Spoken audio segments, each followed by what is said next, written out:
Reflitam comigo. O Grêmio não começou a ser goleado pelo Palmeiras quando o árbitro deu início ao jogo, muito antes, domingo.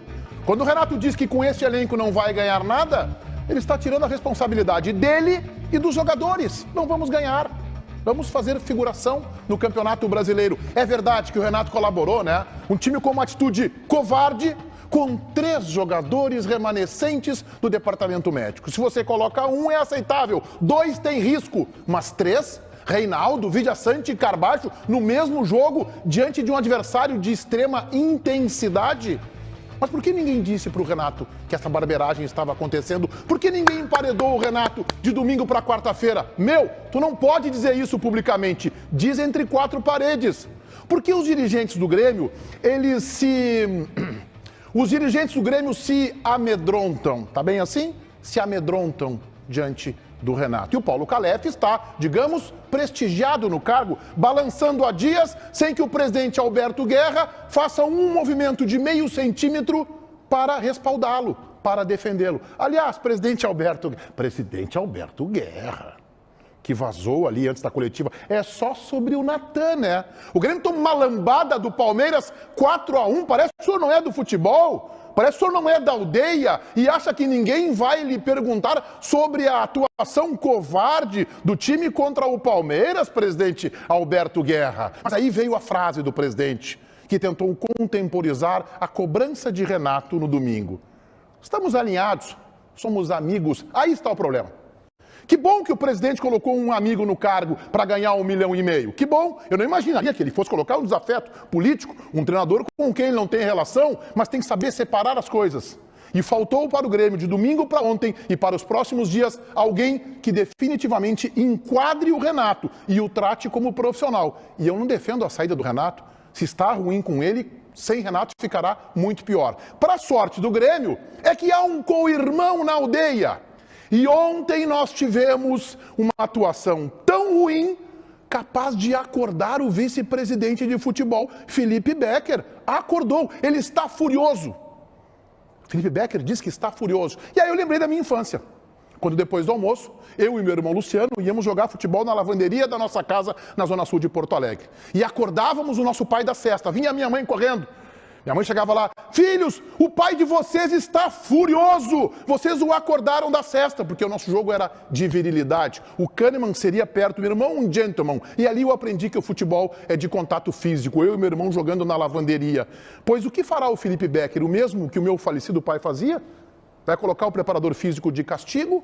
Vai colocar o Depena de castigo? Vai ter uma conversa frente a frente com o Mano Menezes? Não acredito. Por quê? Porque o departamento de futebol do Internacional escancara nas atitudes e nas manifestações que está completamente perdido. Perdido no espaço. Boa tarde a vocês, ligados na TV Bandeirantes. Estamos começando um leve Donos da Bola. Tomamos 6 ontem, a dupla Grenal, em apenas 2 jogos. E estamos também no YouTube, onde tem a enquete interativa que hoje pergunta para você o seguinte: o que mostrou a goleada que o Grêmio sofreu? Os limites do time, os limites do técnico, os limites do time e do técnico.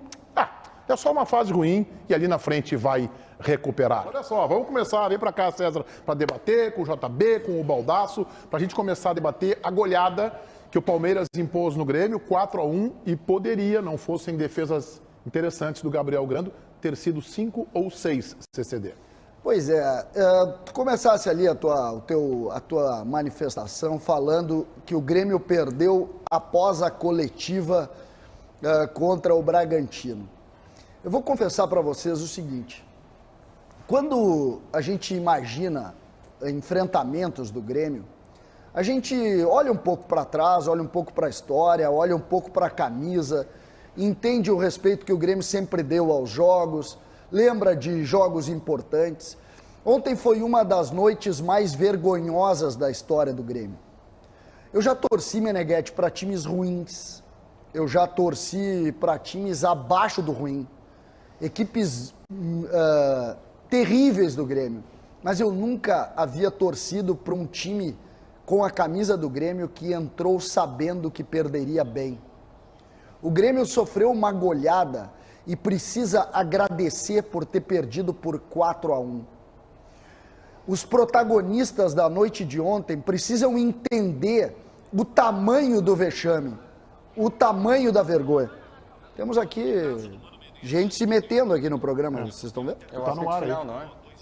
O apito final está entrando aqui. Consegui matar o raciocínio, eu não estava entendendo quem estava falando comigo. Tinha uma rádio. Era o apito, turma do apito final da Rádio Era Bandeirantes. o apito final aqui participando, querendo participar do programa que eu estava ouvindo a rádio quando estava chegando aqui. Mas o que eu queria colocar é que eles precisam entender o tamanho do vexame. O Grêmio perdeu quando escolheu não levar Soares. O Grêmio perdeu quando montou um esquema tático que havia dado errado contra o ABC. O Grêmio perdeu quando, no segundo tempo, achou que estava tudo bem. O Grêmio perdeu quando, empilhando gols, o Grêmio não fez rigorosamente nada para mudar. O Grêmio perdeu quando, na coletiva, normalizou a derrota. A história do Grêmio não merece o que aconteceu lá. Eu sei que aqui eu virei chacota porque disse que o Grêmio poderia ganhar do Palmeiras, é porque eu acreditei que as pessoas que lá estão fossem encarar o jogo como a grandeza do Grêmio pede. Eu acreditei nisso. E o que eu vi ontem é que eles normalizaram. O Grêmio saiu da segunda divisão tecnicamente, Meneghetti, mas a segunda divisão está no Grêmio ainda.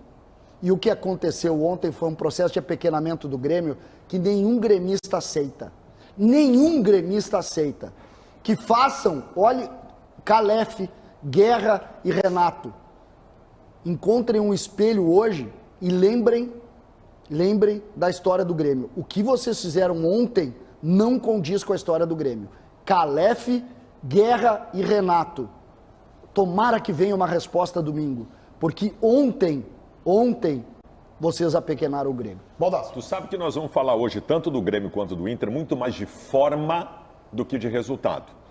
Perder para o Palmeiras lá estava no organograma como uma possibilidade iminente. Eu tenho certeza, e eu falei isso e não foi corneteando, não foi brincando, que eu disse que o Grêmio ia perder e por isso poupou o Soares, porque o organograma apresenta riscos. Quando tu espalma a tabela do campeonato em cima de uma mesa, tu coloca, esse jogo aqui nós somos obrigados a ganhar, esse jogo aqui, isso e aquilo, e quando tu vê o Palmeiras lá, sabendo o que é o Palmeiras hoje, tu pensa, esse jogo aqui não dá pra gente contar com ponto nenhum. Até vamos tentar e tal. Então, eu não tenho dúvida nenhuma que o Grêmio poupou o Soares para esse jogo por entender que esse era o jogo de perder. Mas não entrar derrotado, como o Grêmio entrou. O que está indignando o gremista hoje, o César e todo mundo, é a forma que aconteceu. O Renato coloca um monte de defensores, o Renato coloca um time que é para ser robusto na sua marcação, na sua concepção, e o Grêmio é totalmente envolvido pelo Palmeiras, o Grêmio perde o meio campo, o Grêmio tinha buraco entre os setores, o Grêmio não ganhava uma dividida. Quando tu pega um gigante, velho, isso é da história de futebol, e a dupla Grenal com times piores que esse do Grêmio ontem, muitas vezes isso é que incomoda. Com times piores que este do Grêmio ontem, a dupla Grenal já fez enfrentamento contra grandes times por entender que o jogo como o de ontem só tem uma possibilidade de tu fazer o enfrentamento, que é tu ter a corda mais esticada que a do adversário. Tu querer mais que o adversário, porque ele é melhor que tu. Esse entendimento todos têm, ele é melhor do que tu. O Grêmio jogou frouxo, o Grêmio jogou mole, o que vai contra a história do Grêmio, inclusive, que tem uma bandeira levantada de garra e determinação em grandes títulos que conquistou. O que aconteceu ontem é uma vergonha que o César está sentindo aqui, eu tenho certeza que é uma vergonha para todo gremista que está assistindo. Não por perder para o Palmeiras, porque todos entenderiam isso, mas a forma que perdeu. JB. Obviamente eu discordo de todo mundo. Ontem acabou o jogo, eu liguei direto na live do CCD para ver o que ele poderia dizer. E eu não podia discordar mais do que ele foi falado, do que ele falou, do que o Baldasso concordou agora. Gente, vamos lá, vamos cair na realidade. O Palmeiras é muito melhor do que o Grêmio. O Palmeiras foi ontem e colocou o Grêmio no seu lugar. É no mínimo 3 gols de diferença. Ah, mas o Grêmio não competiu. Cara, o Grêmio não conseguiu competir. A gente até pode analisar, daqui a pouco os caras não entraram com tanta garra, tanta vontade, como está dizendo o Baldasso, mas a verdade é que o Palmeiras não deixou o Grêmio competir. O Palmeiras é melhor fisicamente, taticamente, tecnicamente, mentalmente, tudo mente ele é melhor. Mas então é tudo. Sabe, qualquer coisa do Palmeiras ontem era melhor. Os caras têm um time para ser campeão brasileiro, tem o melhor técnico do Brasil, eles têm um preparo físico que não existe aqui no Rio Grande do Sul. Tudo deles é melhor. Então, assim, perder de 3 gols de diferença para o Palmeiras é o começo da conversa. Para mim tinha que ter sido mais. Só não foi mais porque o Chapecó fez umas boas defesas. Eu vi o Chico Garcia uma hora, botou no Twitter assim, disse, o Chico Garcia é gremista. O Chico botou no Twitter assim, Palmeiras parou, né? Palmeiras chegou ali aos 20 do segundo tempo, tá bom, beleza, mesmo. Obrigado. Porque daí eu não gosto, é quando a gente não vê a realidade. A gente precisa saber a nossa realidade. Por quê? O Bruno Alves saiu do campo dizendo, é típico o discurso do Renato, né? As desatenções, nós estamos pagando caro pelas desatenções. Que desatenções, rapaz? Que desatenções? Os caras te deram um baile no último gol, aquele que eles ficaram 2 minutos com a bola. O Grêmio estava todo fechadinho. Eles foram lá, acharam um cara, porque eles são bons. Na verdade, eles são muito melhores do que nós. E a gente tem que reconhecer. Só o César ontem não sabia disso ou não via disso. O Grêmio, Meneghete, eu não consigo nem fazer crise, e não é passar pano, não é, eu não consigo nem fazer crise, porque eu não vou achar que o Grêmio vai estar no mesmo estádio do Palmeiras. Isso é loucura, não tem como. Tu viu o Palmeiras e Goiás, JB? Tu viu o Palmeiras e Goiás? Mas numa tu viu ou não viu? Tu viu o Palmeiras e Goiás? Mas tu vai pegar uma exceção, o Palmeiras vai ganhar o Brasileiro com o pé nas costas. Se nós chegar nesse ponto, JB, e o jogo de ontem teve um momento que ele me lembrou, o jogo do Grêmio com o Real Madrid, que o Real Madrid também criou um volume de chances impressionante, acabou fazendo só um gol, foi o Cristiano Ronaldo, abriu a barreira, né? A bola do Bale, aquela que parece que vai entrar e passa raspando, o Goreita não tinha mais como pegar, e o Grêmio segurou o Real Madrid, perdeu o jogo por 1-0, o Real Madrid foi muito melhor, também, mas foi 1-0. Então assim, na TFJB, vai jogar quem? Grêmio e Real Madrid de novo, vamos decidir o Mundial daqui a 3, 4 anos, nem vai. Os caras são muito melhores, preparo físico, jogadores mais caros, em vez de... Não vai, Inter e Barcelona. Dependendo do JB, nessa filosofia dele, não, nem vou ir. Os caras são muito melhores, os caras têm Deco, Ronaldinho Gaúcho, não sei mais o que, eu não vou jogar contra os caras lá pra decidir o Mundial, que vou tomar 8, que nem o América do México tomou 4 na semifinal. Não, mas é que se o futebol tu tomar, não é assim. Mas o futebol tu tem que competir e minimizar erros e ter corda esticada. Corda esticada. No domingo, na entrevista do Renato, 3 jogadores do departamento médico, isso é mais antigo que caminhar pra frente. Não bota os 3 ao mesmo tempo. Perfeito. Não bota os 3. Cara, quando tem um jogador... A gente aqui, quando especula time, o Mano, o Renato, o Thiago, seja quem for, o Roger... Vai botar 2 caras machucados que vêm do departamento. Não vai botar os 2. Não, mas é contra o Brasil de Farroupilha. Tá bom, dá pra colocar os 2. Não, é contra o Palmeiras, tu não colocou 2, meu. Tu colocou 3. Tu colocou 3, aí fica mais difícil o JB. Claro, não, mas eu concordo que o Renato dificulta. Quando ele coloca 3 zagueiros, quando ele não coloca um centroavante, o André Henrique veio do Ercílio Luz, alguém vai dizer, mas o cara veio do Ercílio Luz. Bom, o alemão veio do Avaí / Novo Hamburgo e deu certo. Eu não sei se ele vai dar certo, mas se tu contrata um centroavante e não coloca ele, fica obviamente mais difícil. Eu concordo contigo. Qual foi a crítica do Renato? Não é. Só que assim, o grande problema para mim é o seguinte, não vamos nos iludir. O Palmeiras é no mínimo 3 gols de diferença acima do que Grêmio Internacional, ponto. E tu tá certo quando tu lê o mapa de calor e a análise que tu tá fazendo. Essa tua análise... Tu quer levar para esse lado, Falcão? Não, leva. Essa tua análise é exatamente a análise do vôlei, do basquete, que a gente descarta no futebol. Chega uma hora, JB, o que o Renato reclamou no domingo? O que ele reclamou? Tá faltando velocidade. Aí ele botou ontem, para dar velocidade, ele botou o Cristaldo e o Vina. Que tem a velocidade mais ou menos do Doutor Bernardo. Exatamente. Doutor Bernardo da Hora Única. Entendeu? Cara, não dá, JB. Não dá pra passar pano nisso. Porque o Palmeiras... Alguém acha que o Palmeiras é pior que o Grêmio? Alguém acha? Não, ninguém acha. Agora, se tu começar... Sabe o que me lembrou ontem? Te lembra de 14 de julho de Livramento e Grêmio no Olímpico? Na década de 70? Sério? Eu fiquei, cara, meu time é pequeno, velho. JB, tu tá... Meu time é pequeno. Não, mas é que aí que tá, é o que as pessoas não pegam ainda. Não tem como comparar o time do Grêmio perto do Palmeiras, time, não clube, instituição, time é pequeno, não tem como. Hoje não há comparação. O time do Palmeiras está aqui e o time do Grêmio está aqui, voltando de uma Série B, começando pelo amor de trabalho. Deus, não tem que levar uma olhada mesmo. Teu discurso é um crime.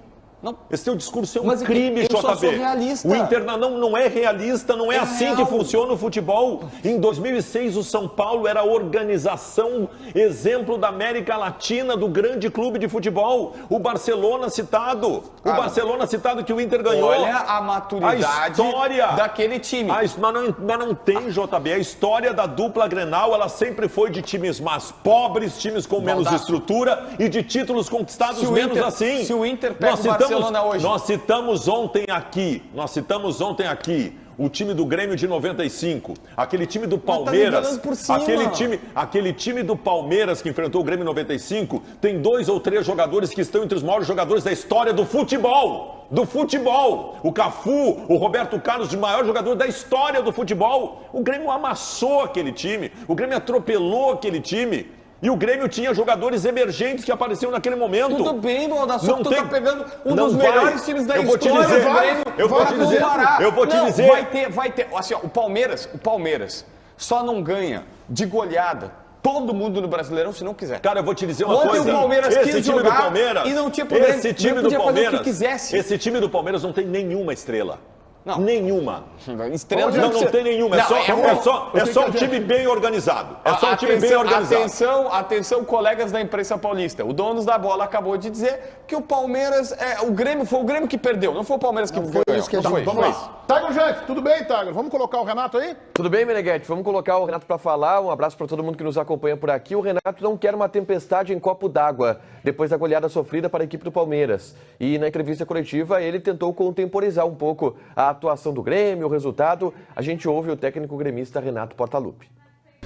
Qual é a posição do Grêmio? É o 10º, né? Está em 10º lugar. Com muitos desfalques. Então o Grêmio vai seguir bem. O Grêmio tem... É uma opinião tua que o Grêmio não vem jogando bem. O Grêmio está tendo altos e baixos. Infelizmente hoje nós pegamos uma equipe que é uma das candidatas ao título do Campeonato Brasileiro. Uma equipe que joga junto há alguns anos, uma equipe bem entrosada e com jogadores bem acima da média. Então, sem fazer, vou te pedir por favor, né? Sem fazer tempestade num copo d'água, que vocês adoram fazer uma tempestade num copo d'água. Então hoje não faltou entrega, hoje a gente tentou com um esquema, justamente porque nós temos vários jogadores entregues ao departamento médico, jogadores que estão voltando depois de 3, 4 semanas num gramado sintético, e isso conta muito. Concordo com o Renato, não é o momento de se fazer tempestade num copo d'água, não é o momento de pressionar, não devemos pressionar o Grêmio, a situação financeira do clube é apertada, o Renato não tem que ir para, jamais, eu sei que ele vai fazer isso, porque ele não é de fazer tempestade num copo d'água e de cobrar publicamente os dirigentes do Grêmio, que ele respeita muito, né? Respeita bem os dirigentes, jamais. Imagina se o Renato chega para dizer assim, imagina, olha só, com esse time que eu tenho aí eu não vou ganhar nada. Quem faz tempestade é ele. Diga lá. Olha só, Baldasso, vamos falar então deste Atlético 2, Internacional 0. É absolutamente previsível, né? É absolutamente um time desmobilizado, que faliu fisicamente, que o treinador se esforça, mas que não encontra soluções, com individualidades, com um desempenho paupérrimo, e o Internacional começa a preocupar no Campeonato Brasileiro, Baldasso. Um time bunda mole, né, Meneghetti? Desculpa, gente, que está assistindo. Esse termo não é legal de usar aqui na TV. Mas é isso. E eu vou dizer isso. É para machucar você, jogador do Internacional que está assistindo. É para machucar o contexto todo do Internacional. E quando eu falo contexto todo, é de um vice de futebol que vai para uma entrevista coletiva aparecendo, né, tipo mestre dos magos, aparece uma vez a cada 6 meses, depois desaparece de novo, para usar termos batidos e clichês do futebol para parecer que está indignado ou preocupado com alguma coisa. Eu falo para o treinador, que parece um desistente. O treinador do Inter parece um desistente. O treinador do Inter, às 5 coletivas, diz a mesma frase. Se eu soubesse o que está acontecendo, eu já teria resolvido. Então, mas vem cá. Quem é que tem que descobrir o que está acontecendo? Eu até descobri algumas coisas. Como, por exemplo, o fato de que esse Internacional não está mais cansando no segundo tempo. Sou obrigado a reconhecer aqui. O Internacional não está mais cansando no segundo tempo. É aos 30 do primeiro. Agora, é aos 30 do primeiro tempo que o Internacional está cansando. Mas não é só isso. Não é só isso. O Internacional ontem fez 30 minutos alucinantes. Meu Deus, agora sim virou a chave, com seus termos, virou a chave, deu a liga, tudo de novo. Os palhaços aqui Acendeu de novo. a faísca. De novo, né? 30 minutos, 1, 2, 3 chances de gol, ataca por cima, por baixo, pelo meio. Luiz Adriano virou o Cristiano Ronaldo, tava tudo lindo e maravilhoso. O que acontece aos 30 minutos? O Atlético dá uma adiantadinha numa linha ali, né? O técnico bota um cara com o cabelinho do Forlan, depois do lado ali, o Canóbio e tal. Deu. Embananou o Inter. Meu Deus do céu, os jogadores do Internacional, nossa, mexeram em alguma coisa aqui, ai que medinho, meu Deus, se encolhem e tal. Esse é o Internacional, o que é o Depena? O Depena tá jogando com nojo, jogando displicente, não consegue dar um passe de 3 metros. Esse time do Internacional, psicologicamente é uma vergonha. É um time que não consegue manter ritmo um jogo inteiro. Eu torço hoje para um clube doente. O segundo tempo de ontem foi um dos maiores chocolates que eu já vi na minha vida. Uma vergonha em que o Inter prostrado olhava o adversário emendar chances de gol. Uma vergonha, tinha 15 mil torcedores. Vocês estão mandando embora o torcedor do Beira-Rio. Tinha 15 mil torcedores no jogo de Brasileiro. Metade desses não voltam mais no próximo. Vocês estão mandando embora. Porque esse Inter do Alessandro Barcelos, um dos piores presidentes da história do clube, essa é uma das piores gestões da história do Internacional. O presidente Barcelos não conseguiu em 2 anos e meio dar um time, não estou falando título esquece, não deu um time competitivo pra gente. Time competitivo. Eu tenho hoje um Internacional que tem time que não funciona, que não tem sangue, que não tem alma, que não tem bola, um treinador desistente, uma preparação física de M, uma preparação de goleiros inexistente, um diretor executivo que não amarra um negócio, uma categoria de base que tem um extraterrestre lá que não fez porcaria nenhuma até agora. Esse é o Internacional, um clube doente. Eu torço hoje para um clube doente. César, quero te ouvir. Eu vi ontem, eu estava acompanhando, obviamente, estava me preparando para a jornada no Grêmio, e tinha um monitor e vi todo o jogo do Internacional. E achei o Inter num início de jogo bem, mais uma vez, né? Como tem construído de alguma maneira, só que naquela linha de... Eu boto muito em cima da figura do Pedro Henrique, né? Que é um jogador intenso, mas que joga 30 minutos e junto com ele o Inter se desmancha a partir daí. O Inter teve 2 oportunidades, uma com o Luiz Adriano de cabeça, uma jogada boa do Bustos pela direita, depois aquela do Luiz Adriano que ele vai e ali ele perde o gol, né? Aquela que ele joga, ela dá no travessão em cima. Agora, a partir do início do segundo tempo, o que a gente viu foi um time só jogando e o Atlético Paranaense venceu com normalidade absurda no Beira-Rio. Para mim, o que surpreende, Meneghetti, nestes enfrentamentos, como que a gente viu ontem, qual é o nome do número 8 que entrou do Atlético Paranaense no segundo tempo, que até número 8 do Atlético que entra no segundo tempo, 2 nomes, assim, eu tô com o Igor Gomes. Vitor Bueno. Ele sobra de uma maneira no meio campo, ele botou a bola embaixo e disse o seguinte, tá, agora nós vamos ganhar o jogo. E ganharam o jogo. Ele e o Canóbio. Mas especialmente ele, quando ele entra... Não, o Canóbio, César. Não gostei muito do Canóbio. Mas o Canóbio desarrumou lá de ele desarrumou Bustos, mas aí depois ele corrige, botando... E o Inter e a gente pode colocar, quando o Inter emocionalmente diminui, que é a partir do gol, que o Inter diminui emocionalmente, tem 2 lances que são pontuais, assim, que mostram essa tua discussão, Baldasso, que tu tem toda a razão. Um é um cruzamento da esquerda, do Tauan Lara, que o Pedro Henrique, na entrada da área, vai pegar de canhota, e ele devolve pro Tauan Lara lá, pega na canela dele e volta pro Tauan Lara. E a outra, no final do jogo, 1-0 ainda, que ela para no pé do Igor Gomes na marca do pênalti. E ele dá um... E ele chuta no gigantinho. Ali é emoção, entendeu? E tu vê que o time tá demolido emocionalmente e isso é preocupante. O JB, quero te ouvir. Para mim tem um grande responsável, Meneghetti, que eu já vou falar, mas antes eu vou na linha do Baldasso. Só que assim, eu quero colaborar com algumas coisas. Eu me enganei com o Inter. Os primeiros 30 minutos eu disse assim, eu fui iludido. Eu falei, beleza, o Bustos estreou, né? Eu falei assim, o Bustos veio pra temporada, mudou, teve Réveillon lá, ele tem um Réveillon diferente, estourou uma champanhe, virou pra 23, saiu de 22, virou pra 23, 2 cruzamentos maravilhosos em 15 minutos. O Pedro Henrique, o Pedro Henrique está em crise técnica. O nome que se chama do Pedro Henrique é crise técnica. Sabe onde é que ele tá nesse exato momento, Pedro Henrique? Agora tá impedimento. Pode ser. Tá sempre impedimento, cara. É uma possibilidade. Ele tá impedimento e o Kehler tá adiantado. Agora, aqui, ó, meio-dia e 28. O Kehler tá adiantado e o Pedro Henrique também. Só que um é impedimento, o outro toma o gol por cima. Pode ser. Não, o Kehler, ele deve ter algum complexo, que ele deve morar numa cobertura, né? Ou ele tem o sonho de morar numa cobertura, né? Porque ele só toma gol por cima. Um negócio impressionante, cara. Enfim, mas o fato é que, assim, aí o Pedro Henrique consegue errar um gol, assim, a bola, pequena área, é só cabecear e cabecear com coco. Eu não faria pior. Eu não conseguiria fazer pior do que ele fez. Errou um gol. Depois do segundo tempo também não contribuiu com nada, assim, com nenhuma coisa que pudesse agregar. O Luiz Adriano, cara, a torcida do Inter, olha que loucura, Baldassi, a torcida do Inter aplaudiu o Luiz Adriano no jogo. Porque ele, é verdade, tocou uma bola na trave, outra no travessão, mas é porque ele saiu suado do jogo. Ele pelo menos suou. O torcedor disse assim, suou! Pareceu uma bolinha de suor na camiseta, o torcedor, uau! É isso aí, que ele tava suado. E o torcedor do Internacional aplaudiu. Só que a gente se ilude fácil. Nós todos nos iludimos. O César vendo no monitor disse, opa, peraí, o Mano se encontrou. E aí eu quero chegar. O Mano tá perdido.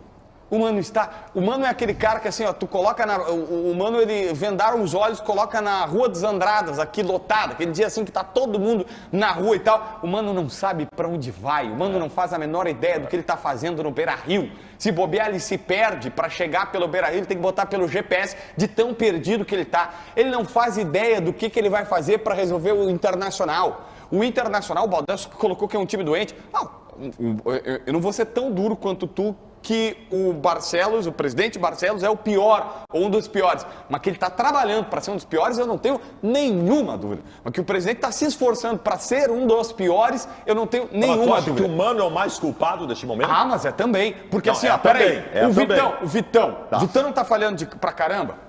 O Bustos fez duas jogadas, o Bustos tem 2 jogadas no ano, os 2 cruzamentos. Tá, beleza. O Kehler não tá errado porque ele tá adiantado. O Depena não tá displicente. O Pedro Henrique, que há pouco tempo a gente elogiava que era um dos melhores do time, tá em crise técnica errando tudo. Tá. Só que assim, tu tem razão.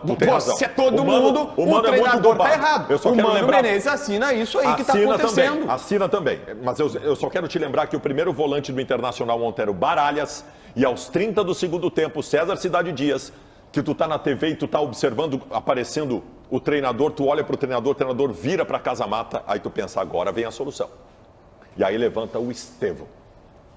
Mas esse é outro erro. O Estevão, que até ontem estava dentro de uma geladeira, no congelador de uma geladeira. Isso é erro do treinador. Não esperaram nem o Estevão descongelar, porque ele estava congelado, não esperaram não botaram nem no sol para ele descongelar e já botaram ele no jogo de novo. Te dizer mas isso é indicativo. Tá? O Mano tinha feito isso com o Matheus Dias. Esse é outro erro do senhor Mano Menezes, que aliás, se a gente for citar erros do Mano Menezes, a gente invade o espaço do Mota aqui. Porque assim, ó, o Mano Menezes, no Grenal, o Matheus Dias estava escanteado. Aí ele disse assim, Grenal na arena, o que eu vou fazer? Vou meter o Matheus Dias. Aí agora o Estevão, desde o jogo contra o Caxias, que perdeu o pênalti, não aparecia. Aí assim, 1-0 pros caras. O que eu vou fazer? Ô Estevão, vem cá, vamos lá, meu filho, vai te queimar. O Estevão só tava... Isso é culpa do técnico. O Estevão só estava no banco porque o Maurício foi afastado.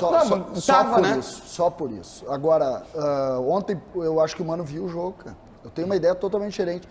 O problema é que tem muitas dificuldades, Meneghete, muitas dificuldades. Ontem, por exemplo, quando ele bota o Canóbio no início do segundo tempo e ele vai no 1 contra 1 contra o Bustos, a gente sabe que o Bustos tem dificuldade.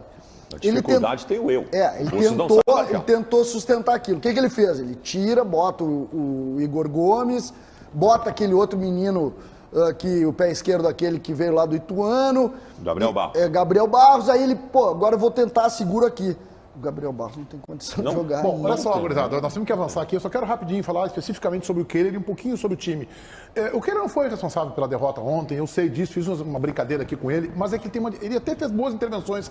Mas é que quando eu vejo o goleiro do Grêmio fazendo milagres contra o Bragantino, fazendo milagres contra o Palmeiras, eu exijo isso de um goleiro do Internacional. Eu acho um goleiro da altura de Grêmio, Inter, Corinthians, Atlético, Palmeiras, Flamengo, eventualmente, aí defendeu um pênalti contra o CSA. Tá bem, contra o Caxias não conseguiu. Então, assim, puxa vida, se ele faz aquela defesa, é uma baita defesa no primeiro lance. A baita defesa. E é isso que eu exijo de um goleiro do Internacional. Que, eventualmente, ele faça uma baita defesa. Que ele faça algumas defesas que a gente diz assim, puxa vida, aquela bola era difícil, ele foi lá e defendeu. Agora, sobre o time e a minha divergência com vocês. O Mano tem suas responsabilidades. Ontem ele até mudou um pouco a disposição tática, né? Trouxe o Pedro Henrique por dentro, abriu o Vitão um pouquinho mais para a direita, fez o Busto aproveitar o corredor, jogou na frente com Pedro Henrique e Luiz Adriano para se defender 2 linhas de 4 e aí deixava na frente o Luiz Adriano e o Alan Patrick. Então ele está tentando encontrar soluções.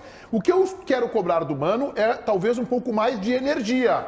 Que eu não sei se ele tem internamente, mas que ele passa a ideia para o Baldasso de que ele é um desistente. Agora, o grande responsável, na minha opinião, por essa instabilidade do Internacional, por essa fraqueza de time, são os dirigentes. E aí eu coloco o presidente Marcelos, Felipe Becker, que acordou, legal, Felipe tá aí agora, não sabia nem que estava lá no Internacional mais, e o William Thomas, que era preparador físico do Lucas Leiva lá no Liverpool e que agora foi guindado essa condição, que veio do Avaí, que é cria do Paulo Autuori no Atlético Paranaense e que, na minha opinião, com todo respeito ao profissional, que é um grande cidadão, ouço elogios à figura dele, mas que eu acho que não tem condição para estar nesta pasta, neste momento, e tendo ao seu lado um dirigente que tem dificuldade para se expressar. Se tem dificuldade para se expressar externamente, eu vou imaginar que internamente os jogadores também não vão entender. Porque a entrevista do Felipe Becker ontem, gente, é assim, a gente fica constrangido, tá? A gente está há muito tempo Quem está chegando agora pode entender. A gente está muito tempo, fica constrangido.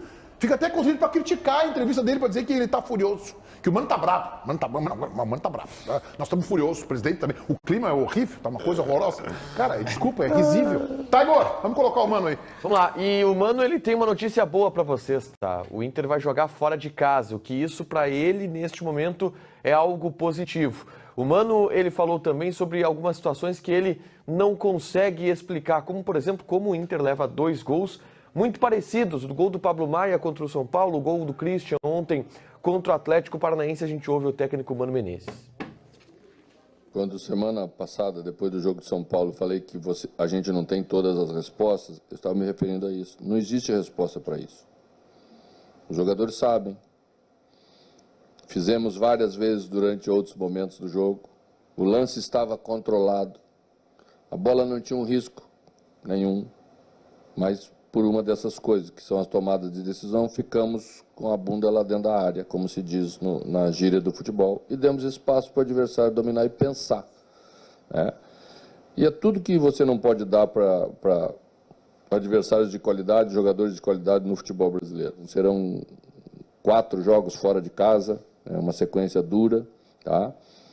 Mas às vezes, num momento de tanta dificuldade, que o ambiente já passa a ser um ambiente mais pesado, às vezes jogar fora de casa pode até ser um alento para a equipe voltar a vencer também nos jogos fora de casa. Vou colocar o vice-futebol do Inter aí para se manifestar, por favor. Que conversou ontem com os jornalistas na zona mista, Meneghetti, e desabafou. Ele afirmou que o ambiente está horrível. Vamos ouvir o que disse o vice-presidente de futebol depois da derrota do Inter dura dentro de casa para o Atlético. Depois, se tu perder um jogo desse jeito, não pode o ambiente estar bom, né? Se o ambiente se tivesse bom, eu ia estar preocupado. Mas o nosso grupo é um grupo bom, o nosso grupo é um grupo unido, é um grupo que trabalha muito, né? Então, não tem como te dizer que agora tá bom ali. Ninguém tá bom. Eu tô furioso. O presidente está furioso, o Mano tá furioso, tá todo mundo bravo, né? Todo mundo bravo. E acredito que é normal de estar todo mundo indignado. Agora, não tem problema nenhum de atraso, eu já falei várias vezes isso, nós já falamos. Não tem um salário atrasado, não tem direito de mais, só tem um direito de mais, vamos voltar lá para o ano passado, né, que já está negociado. É só isso. Então, o ambiente hoje é horrível, tá? Mas daqui a pouco ele vai melhorar, com certeza, com o trabalho, com mais atitude dos nossos jogadores, né? Com mais entrega, com certeza nós vamos melhorar logo ali. Eu fico pensando o torcedor do Internacional ouvindo o comandante, porque o cargo é esse, vice-presidente de futebol do clube, se manifestar, ele deve pensar assim, né? Puxa vida, posso ficar tranquilo, foi um tropeço, o ambiente está ruim agora, mas agora eu estou vendo na manifestação do Felipe Becker que as coisas no Internacional estão sendo conduzidas da melhor forma possível e o Inter ou ganha a Libertadores ou o Brasileiro ou a Copa do Brasil, está tudo tranquilo. O Felipe Becker é uma grande figura, tem uma história no futebol, mas ele não tem o dom da comunicação. E tu tem que ter também o dom da comunicação. Não basta ser um bom dirigente. Mas contratar ele sabe, né? Contratar ele sabe. Não sei. Talvez saiba, mas eu não tive contato ainda com nenhum negócio que o Inter possa ter feito.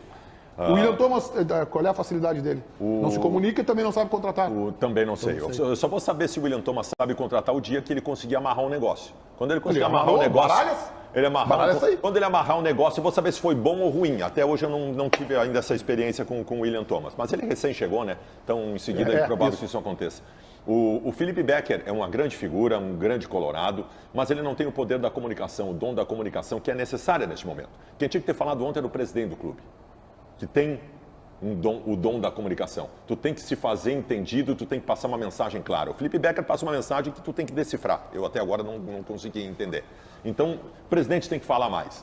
Nessa hora, o que aconteceu ontem no Beira-Rio foi grave. O Internacional ontem foi encaixotado no Beira-Rio e foi um símbolo, uma cerejinha em cima de um bolo mal cheiroso que é o Inter de 2023.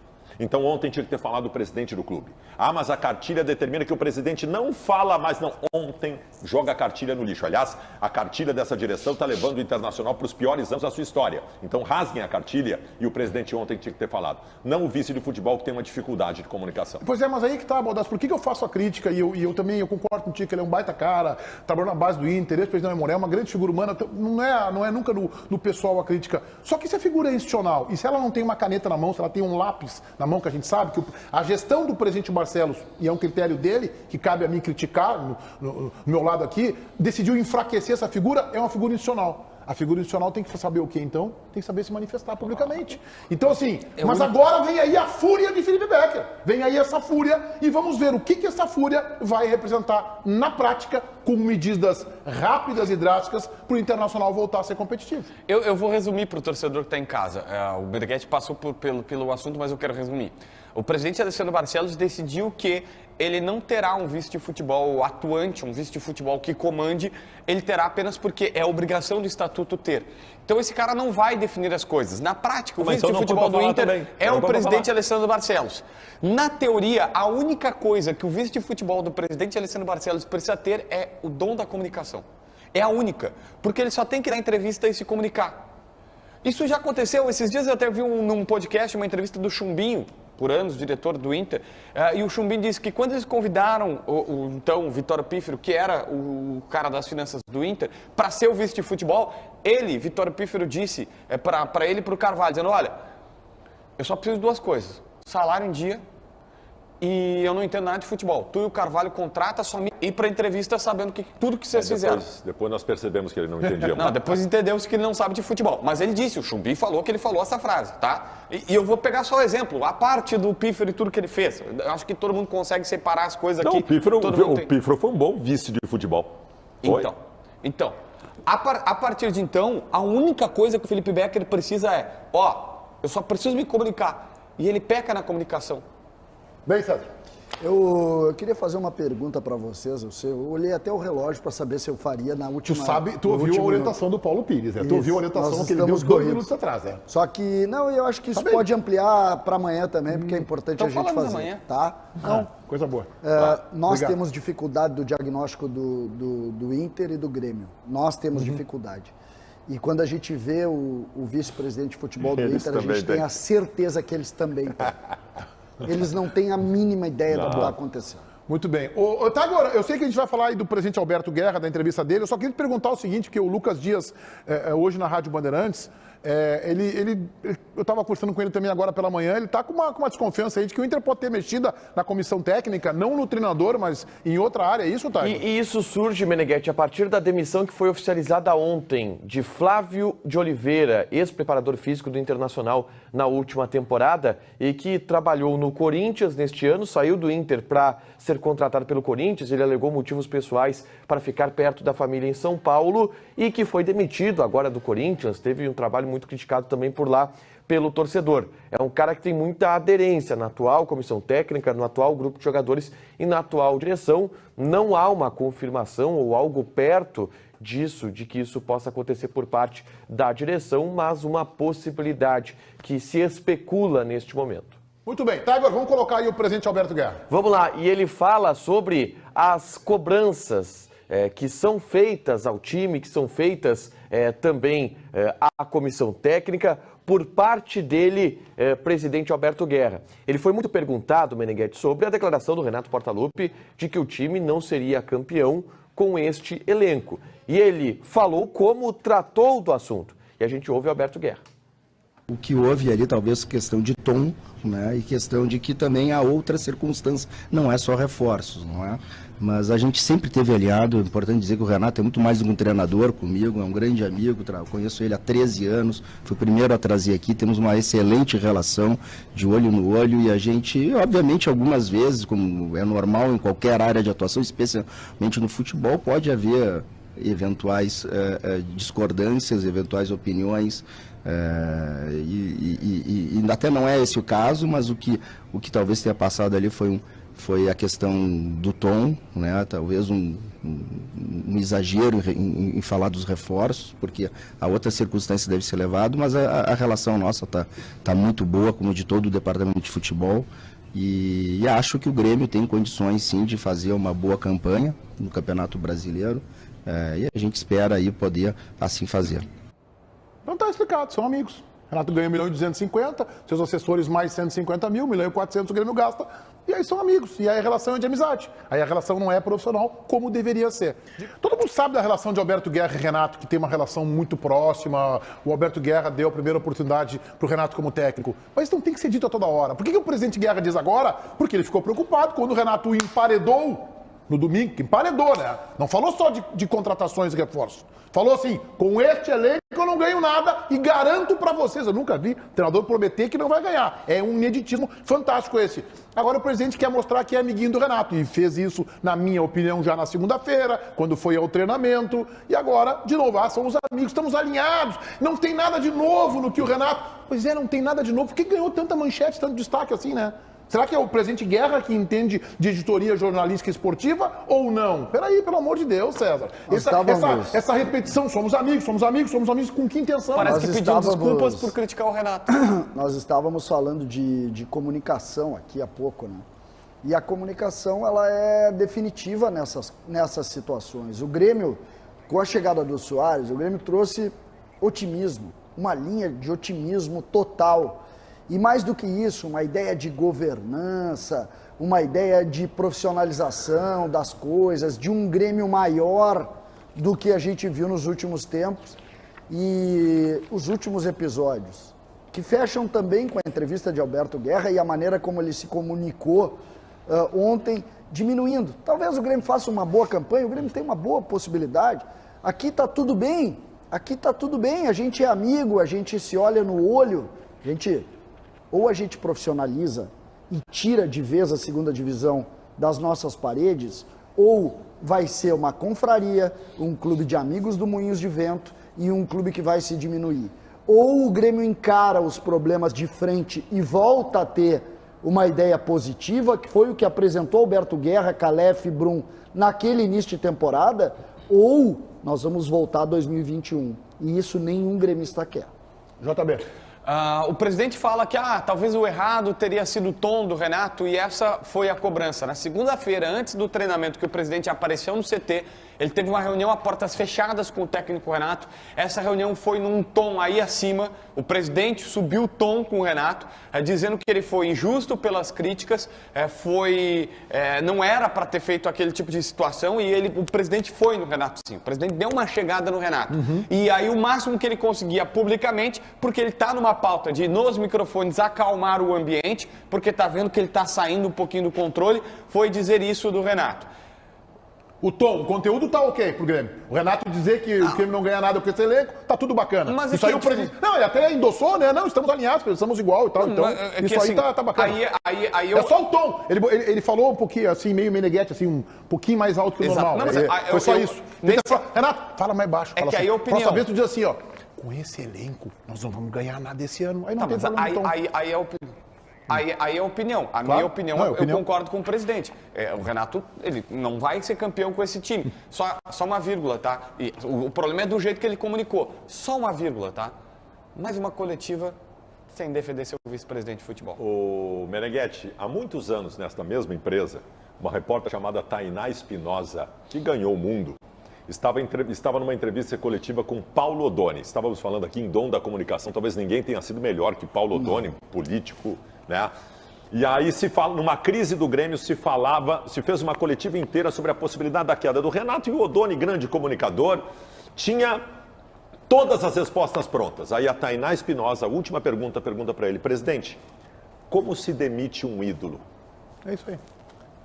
Demoliu o Paulo Odoni. Paulo Odoni deu 5, 6 curvas, se atrapalhou todo, se embananou todo, de alguma forma disse, o Renato não gostou e o Renato pediu demissão no outro dia. Então, assim, é muito complicada essa relação. Eu entendo para qualquer presidente com o Renato, porque o Renato é um ídolo. Só que agora não é mais só ídolo, agora é amigo também. Então dobrou a dificuldade. Vamos ao intervalo e o Tiger está na live do YouTube. Vamos nessa. Intervalo aqui do YouTube, são 12h53, qualquer horário que vocês estiverem nos assistindo aí na sua casa, no seu carro. Tem 29 mil pessoas nos assistindo por aqui, mais 14 milhões só no bairro Moinhos de Vento, segundo o Ibope. Vamos nessa. Não sei como o Flamengo ganhou aquela Libertadores do ano passado. Joguem fora de casa e tragam a vitória, porque o bicho vai pegar aqui na chegada. É o Luiz Ribeiro que tá brabo com o Inter. Baldasso sabe do Grêmio, o JB sabe do Inter. Fernando Matoso.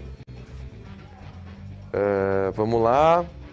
Amigos da bola, disse o José Reis. É isso aí. Amigos da bola, amigos da bola. Manda um abraço para Passo Fundo. Um abraço para Passo Fundo, tamo junto. Tiger, CCD precisa ser internado compulsoriamente. Calma, deixa o CCD aí, cara. Ai, a rinite tá pegando. Tiger precisa falar de como a dupla Grenal ficou para trás dos times do Brasil. A gente tá falando exatamente isso, cara. A dupla Grenal ficou para trás. Tomamos 6 em 2 jogos, absurdo. Martim Anselmi no Inter, diz William Gomes. Martim Anselmi já trabalhou no Inter. Oi, Tiger. Oi, tudo bem? Vamos lá. Hora de criar crise no Grêmio para abafar o Inter. Pô, a gente que tá criando a crise. O Grêmio tomou 4 do Palmeiras ao natural. Pô, e a gente não tá fazendo crise no Inter, certo? Ficamos o quê? Meia hora dando pau no Inter, pô. E meia hora dando pau no Grêmio, é isso aí. Tiger ganhou na KTO, não ironicamente ganhei. Acertei o Atlético e acertei o Palmeiras. Falei que o dupla Grenal ia perder duplamente hoje. Ontem, no caso. Tiger, o JB estava na sala do Guerra para saber o tom? Não, quem disse sobre o tom foi Alberto Guerra. E a gente estava na entrevista coletiva do Alberto Guerra. Entendeu? Vamos lá, Ribeiro está de molho hoje. Ribeiro vai aparecer daqui a pouquinho, né, Paulinho? Aguardem que vem aí Ribeiro Neto. Vem aí Ribeiro Neto. Bigode deu golpe no Inter. Só nos resta orar. Tiger quebrou o carrossel. Quebrou os 2 carrosséis. Os carrosséis da dupla quebrou. Tiger, Ribeiro tá fazendo falta hoje. Tá com saudade do Ribeiro, segura que ele já chega. Um grande abraço pra ti, Tiger. Obrigado. Valeu. Tiger, ontem não foi falta do Tassigol. Pô, você não tá fazendo falta, tá? Não ironicamente. Tu tá furioso, Tiger. Furioso eu vou ficar a partir de sábado com o Major, a Fúria entrando em ação. Vamos levar esse Major. A PEN perdeu hoje, mas vai dar Fúria. Tchau. O Ribeiro Neto está em Brasília, participando de um simpósio, um seminário muito importante e nos traz agora mais informações. Amigos dos donos da bola, estou falando aqui diretamente do seminário sobre a integridade esportiva brasileira, que é um seminário que coincide com tudo que está acontecendo no nosso país e com o perigo das manipulações, especialmente envolvendo o nosso futebol.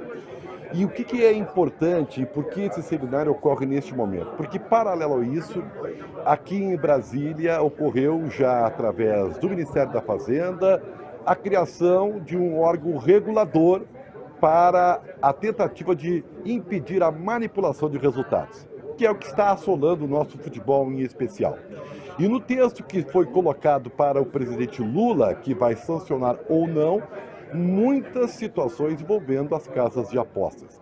Primeiro, haverá ações regulatórias E, em primeiro lugar, é importante se dizer que as próprias casas de apostas têm interesse nessa ação regulatória, que deve, inclusive, incluir imposto para que trabalhe sob licença durante os próximos 5 anos. E não é um valor pequeno.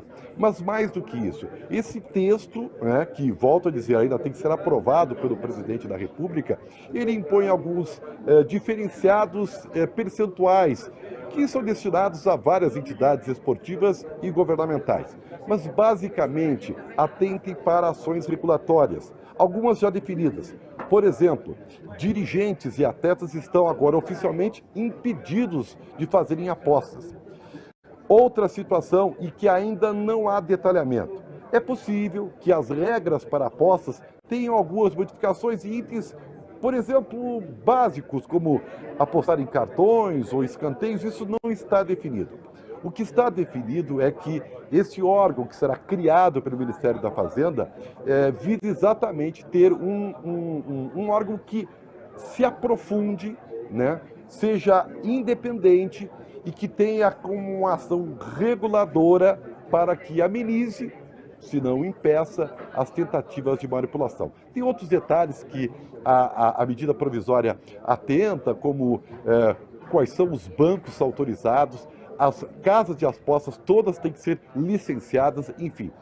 O fato é que há uma ação muito grande para que se tenha uma regulação em todo esse movimento para impedir o que está acontecendo no futebol brasileiro. Mais detalhes na programação da Rádio Bandeirantes e também na TV Bandeirantes. Um grande abraço, pessoal! Excelente, Ribeiro, que nos passou as seguintes informações. As casas de apostas não poderão adquirir, nesta mudança toda, direitos esportivos. A Copa do Brasil, por exemplo, ela tem como sponsor, como patrocinador, uma casa de apostas. Foram feitas também propostas para a retirada de cartões amarelos e vermelhos, escanteios, laterais e penalidades das apostas esportivas durante o atual processo de investigação. E a gente vai ficar em cima deste assunto, porque ele é muito relevante. Resultado final da nossa enquete interativa, lá na live do YouTube. O que mostrou a goleada do Grêmio sofreu para o Palmeiras. Limites do time, 18%. Limites do técnico, 12%. Limites de ambos, time e técnico, 61%. É só uma fase ruim, vai recuperar ali na frente, 9%. Hoje, 7 da noite, Donos da Bola na Rádio Bandeirantes. A gente volta aqui amanhã ao meio-dia e está chegando o Alexandre Mota. Fala, Mota. Boa tarde. Boa tarde, Meneghetti. Boa tarde aos demais integrantes dos Donos da Bola. Palpite para hoje à noite, Botafogo e Corinthians, não? 2-1 Botafogo. 2-1 Botafogo. Tá bom pra ti ou não? É ruim pra ti, né? Oi? É ruim pra ti esse placar? Não, é realista. Você está sendo até generoso com o Timão, viu? Não, tem uma hora que o Luxemburgo vai ter que engrenar o seu trabalho, né? Mas ele já disse que Roger Guedes e Yuri Alberto não podem jogar juntos, aí é complicado. O Roger Guedes, na minha opinião, é o melhor jogador do Corinthians e Yuri Alberto não pode ficar de fora do time, Mota, não tem como. Pois é, não tem como. Tá bom certo, programa, então. Motinha! Valeu, Meneghetti, até amanhã, então, meio-dia em ponto, tem os Donos da Bola aqui na Band TV.